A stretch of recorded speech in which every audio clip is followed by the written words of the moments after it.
বিচারের প্রকাশ্য প্রয়োগ আমরা দেখতে চাই। আমরা কোনো রকম সাগর রুনির মতো বছরের পর বছর কোনো কেসকে এইভাবে ঝুলে থাকতে দেখতে চাই না।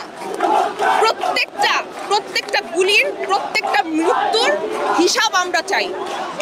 এবং যারা ক্ষয়ক্ষতিগ্রস্ত হয়েছেন, যারা আহত হয়েছেন, তাদের প্রতিও আমার অনেক সহানুভূতি আছে, অনেক দোয়া আছে। আমরা আছি আপনাদের সাথে। আমি আসলে শিক্ষার্থীদের জন্য একটা কথাই বলতে চাই যে আজকে তোমরা আমাদেরকে শিখিয়েছো প্রতিবাদ কিভাবে করতে হয়, কিভাবে সাহসী হতে হয়, কিভাবে নিজের অধিকার ছিনিয়ে নিতে হয়।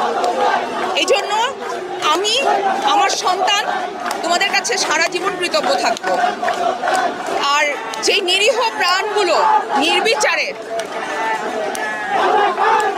গুলি করে যাদেরকে হত্যা করা হয়েছে, অবশ্যই আমি তাদের পরিবারের জন্য আমার সহমর্মিতা আছে। আর আমি এই খুনের, এই হত্যার সুষ্ঠু তদন্ত চাই। সুষ্ঠু তদন্ত করার পর সেইটার আমরা বিচারের আওতায় আসছে এটা দেখতে চাই। শুধু সুষ্ঠু তদন্ত, সঠিক বিচার এবং